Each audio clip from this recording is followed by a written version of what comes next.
Kumusta po mga kuya at ate, mga tita at tito, at siyempre kumusta mga lovey-dovey pamangkin. Napakarami nating mga free time ngayon, napakaraming oras mag-isip-isip. Ilan na ang napatawad ninyo sa mga taong nasa listahan ng mga ayaw nyo, galit kayo, meron kayong mga hinanakit, merong mga sama ng loob na ang lalim-lalim. May napatawad na ba tayo? Paano ba talaga nagpapatawad? Paano nasasabing mag-move on? Isaiah 43:18. Forget the former things.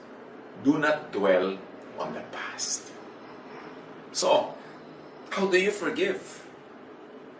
How do you forget? How do you move on? How? Yan ay tanong. At dahil naman napurga na tayo sa napakaraming lockdown-themed topics, iba-ibahin naman natin ang usapan. Kahit pa nga lockdown ngayon, mag-usap naman tayo ng mga ibang bagay na walang diretsyong kinalaman. Although, unforgiveness is a matter of lockdown. Para ka naka-lockdown, nakakulong pa doon sa pusong isinara mo para hindi ka pasukin ng iba, pero ikaw din hindi makalabas. So parang lockdown din yan. Pero ang tanong, how do you forgive? How do you forget? How do you move on? How to be really free from the painful past? Marami na kasi nag-try, yung mga nagpapatawad, pero biglang pagka na-trigger, galit pa rin pala talaga, lumalabas pa rin. Kahit na sinikap mo na, nagpatawaran na kayo ng iyong asawa, ng iyong anak, magulang, kapatid, pero mamaya nagsusumbatan na naman kayo, bumabalik, yung pala nandun, hindi man talaga nabunot. How do you really get free from the painful past? Change the past by changing the story you tell. Paano kayo makakalaya sa isang nakaraan na hindi maganda, na masakit, na mahabdi? Palitan nyo yung nakaraan. Paano pinapalitan nyo? Hindi ka na pwedeng bumalik doon. Palitan mo ang kwento tungkol doon. Katulad ni Joseph. Yung storya ni Joseph magandang paghugutan ng paraan ng pagpapatawad, yung tunay na makaka-move on ka, yung hindi kunwari lang dahil sabi ng Diyos magpatawad ka, tapos nagpapatawad ka kunwari pero sa loob nandun pa rin pala, lumalabas din paminsan-minsan. Si Joseph, ang kanyang status from star sonship to banishment in Egypt, to slavery, and then to prison. Parang ang daming pain nun, ang daming sugat nun, ang daming mga gabi ng iyak yun.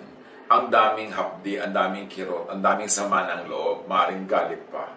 Genesis 41:50-52. Noong si Joseph the dreamer ay nasa Egypt na, before the years of famine came, 2 sons were born to Joseph.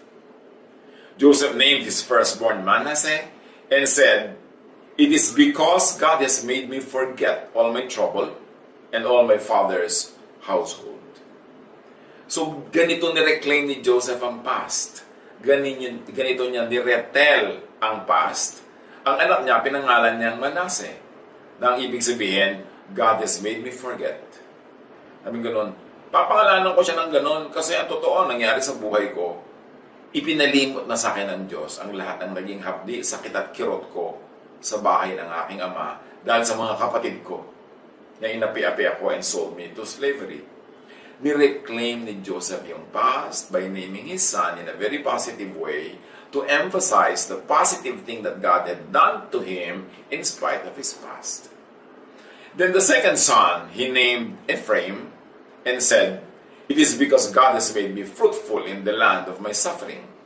So you see, imbes na magmukmok si Joseph, lagi niyang alalahanin at i-reprise at i-replay yung mga kaapihan niya, yung pain niya, yung sorrow niya. Pinangalanan niya ang anak niya na God has made me fruitful. In the very land of my suffering, umasenso ako, yumaman ako, naging makapangyarihan ako, so papangalanan ko ang anak ko na Ephraim. So you see, Joseph was reclaiming his past, retelling it in a way that was beautiful and powerful. Yung iba, paano makakalaya sa past? Yung naalala nyo yung kaapihan nyo nung bata kayo, maalala mo yung tiya mong masungit, yung tatay mong lasenggo, yung nanay mong binggogera at chismosa. Tuwing kukwento mo yun, negative. Lagi na lang na hindi ka na pag-aral, hindi ka na bigyan ng ganitong gamit for junior and seniors prom, lagi hindi ka na bigyan ng allowance, inapi ka ng iyong stepmother, ng iyong stepfather, and keep retelling and retelling that, your bitterness just keeps replaying, lumalalim pa yung ugat. How can you move on kung ganon? Joseph reclaimed his past by beautifying what was not beautiful. And you can do that. There was a change of story sa buhay ni Joseph. Sabi niya, God has made me forget, and I move from suffering to fruitfulness. Proverbs 23:7. As someone thinks within himself, so is he. So think of yourself as a victim, you are a victim. Think of yourself as a winner, you are a winner. Think of yourself as full of sorrow, you are sorrowful. So kung gusto mong palitan kung sino ka, palitan mo ang pag-iisip mo tungkol sa iyong sarili. Kung gusto mong palitan yung past, palitan mo ang pagkukwento tungkol sa past. Ang repackaging, yung angle ng storya. Think of your past as you want it to be. Reshape and repossess the past. Lahat sa atin na merong bahagi ng nakaraan na pangit, malungkot, madugo, hindi pwede kayo mag-move on. Kasi lagi yung maalala. Magpe-pretend ka lang na nag-move on, pero hindi. Pag na-trigger, bumabalik. Kailangan balikan nyo yung kwento at ibahin nyo ang pagkukwento doon. Hanapan siya ng pinakamagandang version na totoo rin, hindi yung binubola mo lang ang sarili mo. At yun ang i-play up. Yun ang pataasin. Yun ang i-lift up. Kung pangit ang kwento ng past mo, ang pangit doon ay maaaring perception mo lang. So you can go back to your past and change your perception. Kaya mahalaga yung binabalikan mo yung nakaraan, hindi lang lilimutin, tatabunan, magpe-pretend it never happened. No, you can never forget that way. Balikan mo siya, hanapan mo na maganda, at yung maganda na yun, ang ikwento mo na, yun na ang gawin mong main feature ng yung storya. Kasi baka naman hindi talaga pangit. Akala mo lang. So review your perception. And apply Romans 8:28. And we know that in all things, God works for the good of those who love Him, who have been called according to His purpose. So kung ngayon, sa part ng iyong buhay na ito ngayon, sa oras ng buhay mo, nakakita ka na ng purpose sa buhay, nakita mo na yung blessing ng Diyos, balikan mo yung nakaraan at ikwento mo yun sa sarili mo at sa iba bilang paghahanda para sa ngayong present mo. Na yun ay nire-purpose ng Panginoon. Na ang yun ay paghahanda, no? At ang Diyos ay kumilos sa kabila ng nakaraan na yon at naging ganito ka ngayon. Doon ka lang makakalaya sa isang past na hindi masyadong pleasant. So, be free from the past. You don't just move on. You can't move on. You could only forget paminsan-minsan. Pero pag naalala mo, babalik ulit ang lahat ng pain and anger. Kaya sa Genesis 42:22-23, Reuben replied, yung kapatid ni Joseph na isa sa mga nangapi sa kanya, "Didn't I tell you not to sin against the boy? But you wouldn't listen. Now we must give an accounting for his blood." So you see, itong magkakapatid na ito, dahil ibinenta nila si Joseph to become a slave, buong buhay nila, yun ang kwentong binabalik-balikan ng kanilang gunita, yun ang kwentong nagbumulto sa kanila lagi. Kaya hanggang ngayon, buhay na buhay pa yung past at hindi pa sila nakakalaya. Kasi yun pa rin ang kwento at hindi nila naiba yung kwento na yun. So they have been imprisoned in that very bad plot, in that very bad story. Classic example of being unable and willing to change the story. So they are stuck in guilt, in negative feelings. So, to be free from the past, to change the past, change your perception of the past. Isipin mo, ay, kaya naman pala nangyari sa akin nung araw yun para maging ganito ako ngayon today. Kasi kung hindi naman nangyari sa akin yun nun, hindi ako ganito today. Yan, you can change the perception of the past, then you can be free from the pain of the past. Pagandahin ang kwento. Lalo't kung maganda ang napuntahan mo sa buhay, kung maganda ang iyong kalagayan, kahit sa kanang galing, hindi dito ka nag-end, hindi ang ganda-ganda, pagandahin mo na, kahit doon ako galing, dito ako napunta, o yung pala, preparation yun para maging ganito ako, para ka makalaya. Pagandahin ang kwento. Pabaitin at unawain ang mga kontrabida sa kwento. Halimbawa, ay, yun naman pala ang stepmother ko, kaya ako inapi-api. Meron siyang mayoma. Laging masakit ang kanyang matris, etc. etc. Kaya naman pala lagi siyang wala sa mood. O kaya naman pala ako inapi-api ng tatay ko kasi victim siya ng sarili niyang tatay noon.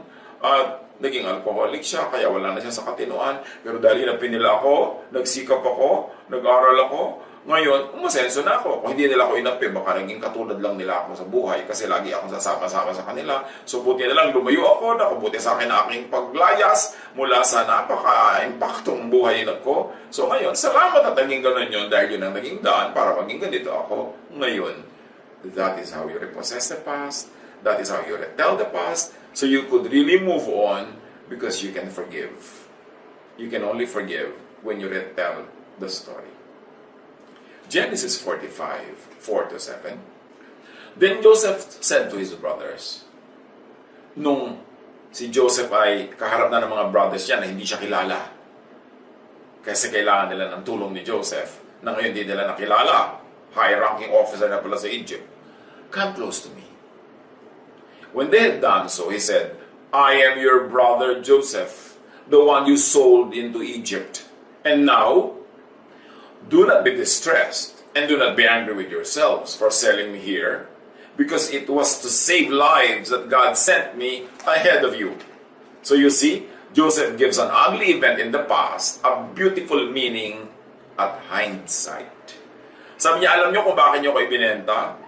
Plano yun ng Diyos. Para magamit niya ako ngayon, para kayo iligtas at ang ating lahi at ang marami pang ibang tao. Iniba ang interpretation, ang meaning ng nakaraan.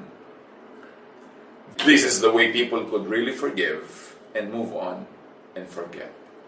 Repossess the past, retell the past in view of your beautiful present. For 2 years now, there has been a famine in the land, patuloy ni Joseph. And for the next 5 years, there will be no plowing and reaping. But God sent me ahead of you to preserve for you a remnant on earth and to save your lives by a great deliverance. So, hinanapan at nakita naman ni Joseph ng meaning yung mga kabiguan niya in the past, na yun ay step para sa tagumpay niya in the future. Joseph interprets history as part of the divine plan. He and his brothers only being actors of God's will. Ngayon, kung ikaw ang kontrabida sa kwento, ibahin mo rin ang perception. Iligtas mo rin ang sarili mo sa pagiging kontrabida. Do not just be guilty forever. You cannot move on. Interpret your former bad ways as means to do good later. Yun ang ginawa actually. Yun ang technique ni Joseph. Proverbs 16:4, the Lord works out everything to its proper end. So, ang mahalaga yung ending. So, gandahan mo yung ending. Kung hindi naging masyado maganda yung beginning, gandahan mo yung ending, and then you can move on and forget the beginning. Job 37:13, whether for correction or for his word or for loving kindness, he causes it to happen. So, inascribe naman ni Job sa Diyos ang lahat ng nangyayari, kaya natanggap niya. Lamentations 3:58, you have taken up my cause, O Lord, you have redeemed my life. So, napaganda dahil pumasok ang Diyos sa eksena. Hindi forgiveness lang ang igagawad mo sa iba o sa sarili. That's not enough. It cannot work. Kundi, dapat ibigay mo understanding, then empathy, and then acceptance, like in Joseph's case. And even appreciation of them, of what they did. This will lead to your freedom. Forgiveness, madaling sabihin, I forgive you, pero ang totoo, nasa loob mo pa. Hanggang hindi mo siya nauunawa at inuunawa, hindi ka nakaka-identify sa kanyang mga pain and sorrows at hindi mo yun natatanggap at hindi mo na-appreciate yung mga ginawa niya kahit sa simula parang hindi maganda, pero nakita mong ang kinawian maganda, hindi ka lalaya. You have to hukay the past, re-understand, reinterpret, and retell it. Genesis 50:15-21. When Joseph's brothers saw that their father was dead, they said, what if Joseph holds a grudge against us and pays us back for all the wrongs we did to him? But Joseph said to them, Don't be afraid. Am I in the place of God? You intended to harm me, yes, but God intended it for good, to accomplish what is now being done, the saving of many lives. So then don't be afraid. I will provide for you and your children. And he assured them and spoke kindly to them. So yun ang style ni Joseph. So niya, okay, masama talagang balak niyo sa akin, pero may magandang balak sa akin ng Diyos. At sa magandang balak na yun umuwi, ang mga ginawa niyo sa akin masama, so tama na yan. Nakabuti para sa lahat ang nangyari. Move on na tayo. Philippians 3:13. But one thing I do, forgetting what is behind and straining toward what is ahead. How is Paul able to forget what is behind? Ang dami-dami niyang pinapatay ng mga followers ni Jesus. Ang dami-dami niyang pinahirapan. Paano siya nakamove on? Paul revised his perception of his bad past. Therefore, he could forget what is behind. Acts 26, 9-11 and 16-17. I too was convinced that I ought to do all that was possible to oppose the name of Jesus of Nazareth. And that is just what I did in Jerusalem. On the authority of the chief priests, I put many of the Lord's people in prison. And when they were put to death, I cast my vote against them. Many a time I went from one synagogue to another to have them punished, and I tried to force them to blaspheme. I was so obsessed with persecuting them that I even hunted them down in foreign cities. Until Jesus talked to Paul according to the report of Paul. Nasabi sa kanya ni Jesus, now get up and stand on your feet. So remember, get up, stand on your feet. Recovery yan. I have appeared to you to appoint you as a servant and as a witness of what you have seen and will see of me. I will rescue you from your own people and from the Gentiles. I am sending you to them. At pagkatapos, kinausap ng Diyos, kinausap ni Jesus, yung isang gagamitin niya para makarecover si Paul. Acts 9:10-16. There was a follower of Jesus in Damascus named Ananias. In a vision, the Lord said to him, Ananias. And Ananias answered, Here I am, Lord. The Lord said to him, Get up and go to the street called Straight Street. Find the house of Judas and ask for a man named Saul from the city of Tarsus. He is there now, praying. He has seen a vision in which a man named Ananias came and laid his hands on him so that he could see again. So in other words, sinasabi ni Jesus kay Ananias, pumunta ka doon para maging instrument ka na makakita ulit si Saul. But Ananias answered, Lord, many people have told me about this man. They told me about the many bad things he did to your holy people in Jerusalem. Now he has come here to Damascus. The leading priests have given him the power to arrest all people who trust in you.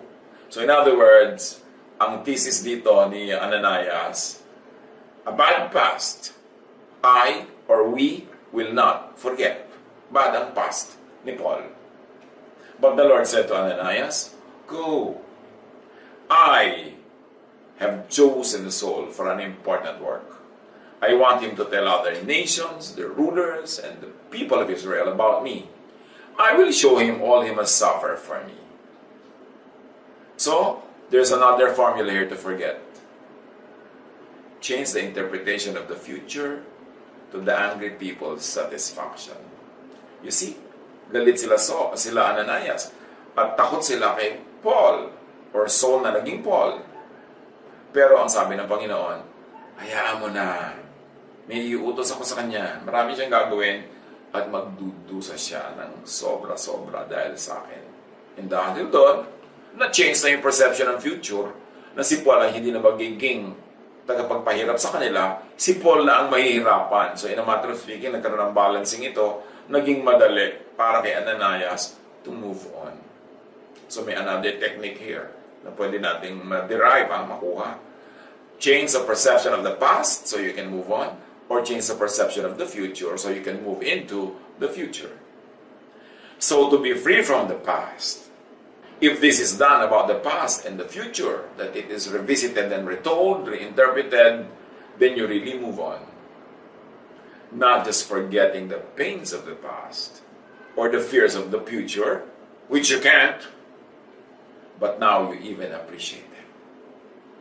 2 Corinthians 4:16-18. Kaya't hindi kami nasisiraan ng loob kahit na humihina ang aming katawang lupa. Patuloy namang lumalakas ang aming espiritu araw-araw. Ang bahagya at panandali ang kapighati ang dinaranas namin ngayon ay magbubunga ng kagalakang walang hanggan at walang katulad. Kaya't ang paningin namin ay nakatuon sa mga bagay na di nakikita at hindi sa mga bagay na nakikita. Sapagkat panandalian lamang ang mga bagay na nakikita, ngunit walang hanggan ang mga bagay na di nakikita. So how are people able to accept their present, which is very hard, very difficult? Being interpreted in terms of a preparation for a glorious future. So they are able to bear with the present, even looking forward, hopefully, happily, joyfully to the future instead of feeling bad and bleak and hopeless. Laging ganon, you retell, you reinterpret. Pero totoo truthful retelling, truthful reinterpretation. Hindi yung magmumukmuk ka, puro lungkot ang makikita mo, tititig ka na lang lagi sa mga nakakaiyak. Sabi gano'n, kahit mahirap ito ngayon, wala itong kwenta pag i-compare sa benefit na napapala namin ngayon at benefit na pupuntahan namin. So, ganyan din ang pagtingin natin kahit sa mga lockdown, mga ganitong sitwasyon. May benefit ito. Hindi pa lang natin alam ngayon, hindi natin nakikita. But we hope on something that is unseen. And our hope for that which is unseen is greater than our despair for that which is seen, for that which is visible at the moment. 1 Peter 5:10. Pagkatapos niyong magtiis sa loob ng maikling panahon, ang Diyos na siyang pinanggagalingan ng lahat ng pagpapala, ang siyang magbibigay sa inyo ng kaganapan, katatagan at lakas ng loob, at isang pondasyong di matitinag. Kahit itong lockdown na nararanasan natin lahat ngayon, let's turn it into a blessing.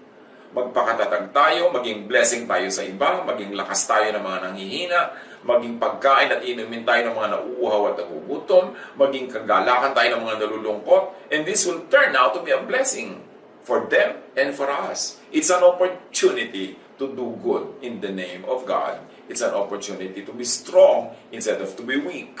It's an opportunity to be hopeful instead of to be in despair. It's a choice. But you've got to retell, you've got to possess the story, reinterpret it, and make it beautiful. Because God is beautiful. And God is able to make everything beautiful in His time. Siyang tumatawag sa inyo upang maging bahagi kayo sa Kanyang walang hanggang kaluwalhatian kasama ni Kristo sa patuloy ng ating binasa. What? How to change the interpretation of the past so you are able to forgive, to forget, and to move on. Gawin natin ito very practical, mga kapatid. Meron ba kayong part ng iyong past na very painful? Meron bang kontrabida sa inyong buhay noon? May ginawa sa inyong sobrang nakasugat sa inyong damdamin? Let's do this. Ha? Kumuha kayo dyan ng papel, kumuha kayo dyan ng pen at isulat nyo ito. Pag wala kayo ngayon, manood kayo ng replay. Identify the person. Ilagay niyo sa blank. Sino siya? Halimbawa, si Tia Agueda. Name the act. Binuhusan ako ng kumukulong langis. Whatever it is. Name the negative effects. Nagkapeklat ako. Nagkasugat ako. Napaso ako. Give it a positive interpretation now. Ay, salamat, napuno ako ng peklat. Kasi kung hindi, baka sobra ako naging kaakit-akit. At kung ano na nangyari sa akin, naging immoral pa ako. Diba? Na positive yan. Na nabuhusan ka ng kumukulong langis. Sabi mo, ay salamat, nabuhusan lang ako ng kumukulong langis. Hindi ako inilubog sa 1 gram na langis. There's always something positive in it. There's always a way of retelling it and repossessing the story. And then see the hand of God in the story. God caused it. That yes, the Lord has given me this handicap to keep me humble. Otherwise, I could have probably nagwala ako sa buhay o nag-isobra akong mayabang. God gave it a good result, an ending and meaning. At dahil sa mga nangyari sa akin na yon, nag-concentrate ako sa pag-aaral, nagpakatalino ako, hindi ako umasa sa kinis ng balat ko na napuno na ng peklat. So, tumaas ang aking mga marka, naging magaling ako sa school, at nagkaroon ako ng napakagandang career. See the logic or the reason behind the act and the event. Kayo na mag-supply niya. And see the good effect in you. Kayo mag-supply. Then be thankful for it. Now, you are ready to forgive. Dito pwede na. Doable na. Kasi naunawa nyo na ang nangyari. Nakita nyo na yung ganda nun.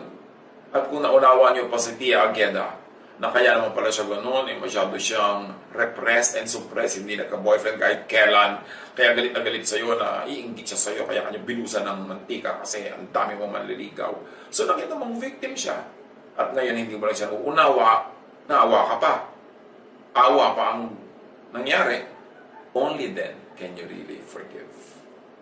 And do not forget, Tia Ageda, you can't change the meaning of the story, change its value, then move on. God bless all of us.